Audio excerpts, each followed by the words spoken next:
Kabajamtoota daawwattoota wiirtuu miidiyaa akkam jirtu nagaan keenya kabajaaf jaalalaa bakka isin jirtan maratti isin qaqqabu qophii keenya ammas barnoota eegallee jira yeroo keenya eegganne egaa akkuma isin beektanii qophii keenya ammas barnootaatiin kan isin irraa barachaa itti bashannantan gaaffiiwwan beekumsa waliigalaa ta'an qopheeffachuudhaan namoota fedha qaban daandii irratti arganne gaaffii gaafachuudhaan isaan waliin turtii taasisna jechuudha. Aga xumura qophii keenyaatti waliin turtan yoo nu daawwattan irraa barattu itti bashannantu waan ta'eef turtii keessan aga xumura qophii keenyaatti nu waliin taasifadhaa isiniin jenna.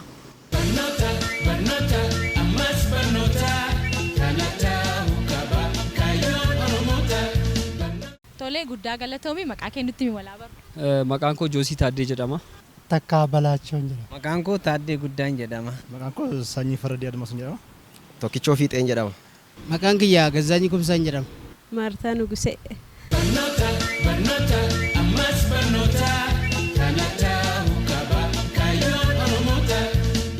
Ilmi dhiiraa tokko yookaan dhiirri tokko yoo maal ta'e abdii kutee mataa buusa?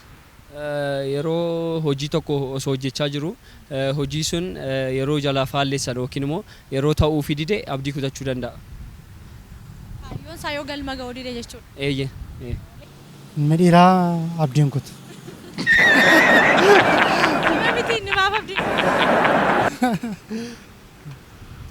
Yoo maal ta'e kan inni abdii kutatu dhiirri tokko?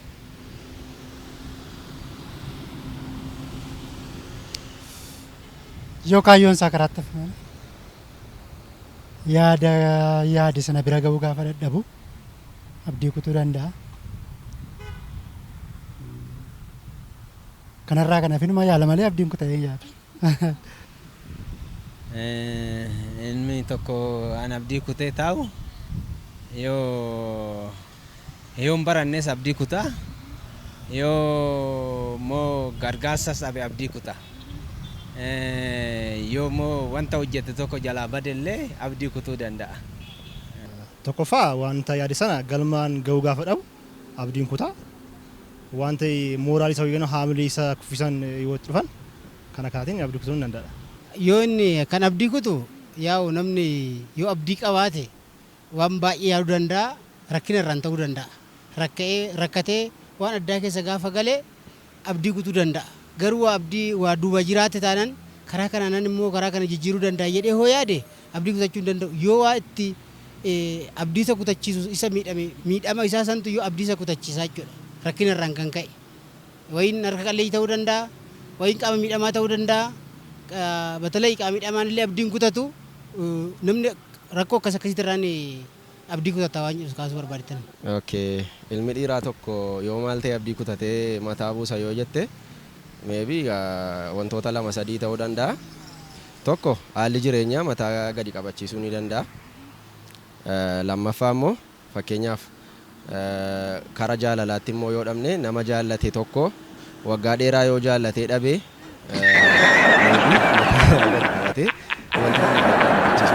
Nama jaallatu yoo dhabe moo? Eeyyee nama jaallatu yoo dhabe maybe mataa gadi qabachiisuu danda'a. Kana gaafan jedhu immoo fakkeenyaaf nama tokko waggaa lama sadii haa ta'u waggaa 4-5 jaallattee jaalallisu yoo addaan cite yookaan bireek yoo ta'e nama sana gaafa dhabdu mataa gadi qabatti ilmoon dhiiraa jedhee yaada. Abdii kutachiisa jechuudha? Abdii kutachiisaan jechaadha. Abdii kutatee mataa buusaa jechuudha akka keetti. Akkasuma dhee yaada. Yoo waan hojjetu dhabne. Yoo fayyaa dhabu.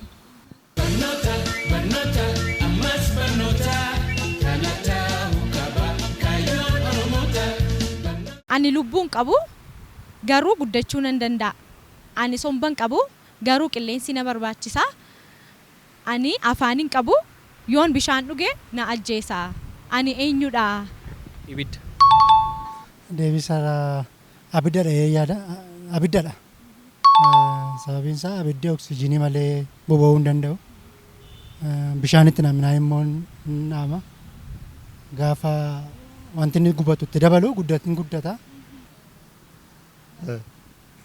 Ani waan lubbuun qabne kan guddatu. Yoo bishaan somboon qabu qilleensa argata. Yoo bishaan gala hin du'a. Yoo bishaan dhuge garuu du'a. Indom kan lubbuun qabne ani guddata hin dhaare Ay. Dhakawa. Kan dhakaarra hin jiru. Hin beekne. Hin beekne. Mee yaala. Bishaan hin dhugaa? Hin du'a. Lubbuun qabu. Agaachata akka.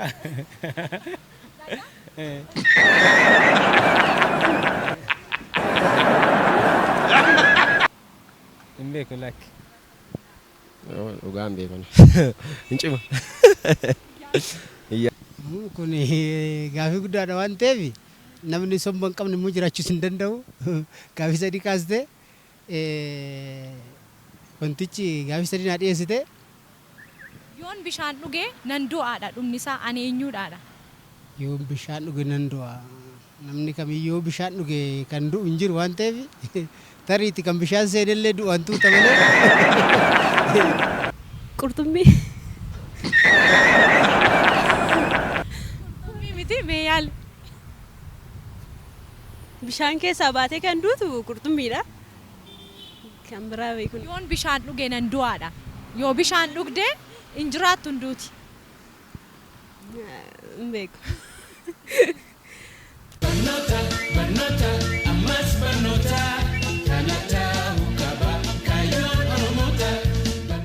Osoo jechuudhaati waardiyyaa warshaa tokko taate halkan osootti raftu hattuun dhuftee warshaa sana cabsitee meeshaa saamtee irriba keerraa kaatee itti dammaqxee maal goota? Meeshaa qabuun ofirraa ogguu danda'a. Kana gochuu danda'a jechuudha. Yookiin immoo humna dabalataa waama. Too rafaa jirtan. Osoo sin raf. Rafuun hin danda'amu. Waardiyyaa arga taate rafuun hin barbaachisu. Rafuun hin danda'amu. Rafu waardiyyaa. Akkan naari'uun sagalee itti sagalee nageechisa. Inni iyyitu. Iyyus baadhu deemtuun inni fiiga sagalee isa qophii. Kutas immoo badaa ta'a miidhaan irraan ga'a ari'uuf barbaada. Rukutuurra ari'uun filadhatanii. Innis rakkannaanuma hanna deeme malee. Rakkatee dhufe waan ta'eef rukutuu nan ari'aadha. Nan ari'a. Miidhaan irraan ga'u nan ari'a. Sababuma koo ta'uu danda'a. Kanaafin. Jalqabuma irratti deebiin sii ta'uuf kuni waardiyaan rafuudhaaf miti kan qaxaramu. Rafuu mara hin qabu siruma. Hin rafu. Tasuma hin rafu. Hin abjadhus hin rafus. Kanaaf waardiyaan hin rafuudha deebiinsa. Yaa'u waan godhuu qabnu wantoota ittiin humna ittiin dabalatu tariitii mataa ofii qaba zabanyaan tokko gaafa waasan eegu jechuudha. Wayii meeshaa qabaachuu danda'a, wayii waan addaa qabaachuu danda'a. Yoo humna isaatii olillee kan ta'u ta'e iyyee humna akka isaa dabalamu duuba. Iyyee dafeetiin iyyee iyyisiisee na dhaqqaba jechuutu irra jiraata. Kanaafuu maal gootu ree yoo isin rafaa jirtanii hattuun yoo warshaa sana cabsuu dhufte yoo itti dammaqxan maal gootu? Yoo dandeenya seera jala oolchina yookiin kaan immoo akka waan sana saamne irraa baraarraa jechuudha. Waardiyyaa miti kaa waardiyyaa warshaa mitan. Osoo taateen jedhe. Osoo taatee maal gootaadha? Osoo waardiyyaa sana ta'ee halkan utuun ciisuu hattuun cabsitee moo maal gootaa gaaffii maalii qaba ree kun meeshaan harka jiruun inni haleela malee. Maarree hattuun dhiisuu dha arganii dhiisu. Haala waardiyyaa miti garuu tuun ta'ee wanta akkasii na mudate yaa'u meeshaa qaba gatiin ta'eefi meeshaan harka jiruun wanta inni hate sana harkaa buusisuudhaaf boris immoo gaaffii natti dhufu jalaa ba'uudhaaf nan rukutaa jechaadha rukuteen qabaan. Rukuttee qabda jechuudha. Keessan buusa.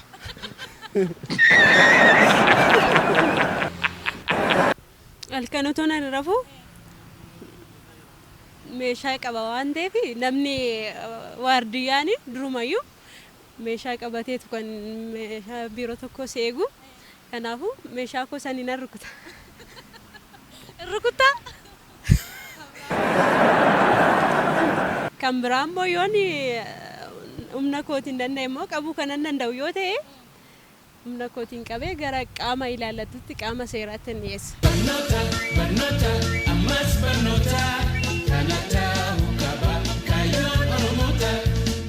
gaaffii keenya xumurreerra guddaa galatooma. Tole isinillee guddaa galatooma jabaadhaa. Galatoomaa sanillee. Akkuma kana yaada akkasii mana barumsaa duwwaatti otoo hin taane karaa irrattis namoota yaada akkasii hiruudhaan namoota baay'ee ogummaa garaagaraatti yaada isaallee bal'isuutti akka inni guddatu waan kana yoo nu babal'iftan barumsa baay'ee irraa arganna. Galatoomaa isinillee. Galatoomaa isinis. Galatooma ishee isinillee fayyaa ta'a. Ishi galatooma jabaadhaa. Galatooma isinillee. Ishi galatooma. Kabajamtoota daawwattoota wiirtuu miidiyaa egaa nu waliin turtanii nu daawwachaa jirtu jennee abdanna. Gaaffiiwwan namoota gaafachaa turre deebisaa isinitti muufan yaala jechuudha. Amma immoo jalqaba irratti kan gaafanne ilmi dhiiraa tokko yookaan dhiirri tokko yoo maal ta'e abdii kutatee mataa buusa jennee gaafannee turre. Egaa namoonni yaada mataa isaanii nutti himaniiru. Namni wantoota adda addaa irratti abdii kutachuu danda'a. Wanti inni yaada yoo milkaa'uu fi didee kan inni karoorfatee galma ga'uu fi yoo didee abdii kutachuu danda'a. Garuu walumaa galasaa nama kamirraayyuu abdii kutachuun hin eegamu jechuudha. Irra deddeebanii yaaluudha malee abdii kutachuun hin barbaachisu jechuudha. Gaaffiin keenya inni itaan immoo ani lubbuun qabu garuu guddachuu nan danda'a. Ani sombaan qabu garuu qilleensi na barbaachisa. Ani afaaniin qabu garuu bishaan yoon dhugee na ajjeesaa ani eenyudha jennee gaafannee turre deebiin isaa ibiddadha jechuudha. Gaaffiin keenya inni taanu osoo waardiyyaa warshaa tokko taate halkan osoo rafaa jirtu hattuun dhuftee warshaa sana cabsitee saamteeti maal goota irriba keerraa yootti dammaqxe maal goota jennee gaafannee turre. Egaa namoonni yaada mataa isaanii nutti himaniiru garuu suruma isaayyuu waardiyyaan hin rafu jechuudha deebiinsaa. Egaa kabajamtoota daawwattoota wiirtuu miidiyaa qophiin keenya ammas barnootaa kan torban kanaaf qindeeffanne kana gammaatti daawwattan ture qopheessuudhaan kan isin faana ture an Margee Tasfaa akkasumas ogeessa kaameeraa keenyaa Tolesaa Bultii waliin ta'uudhaan isin faana ture jechuudha. Torban immoo qophii keenya ammas barnootaa kan biroo hanga qindeeffannee walitti deebinutti torbanni kun torban nagaa torban gammachuu torban jaalala akka isiniif ta'uwina nagaan nuuf tura. Barnoota ammas barnoota kana ta'u qaba. Barnoota kana ta'uu qaba kaayyoon Oromoota barnoonni dhugaa ifirraa eegala aadaa hubachiisee seenaas ni xinxiila of tuffii balleessa haamilee kufta kaasa ija jaame banaa sammuu bilisoomsa ija jaame.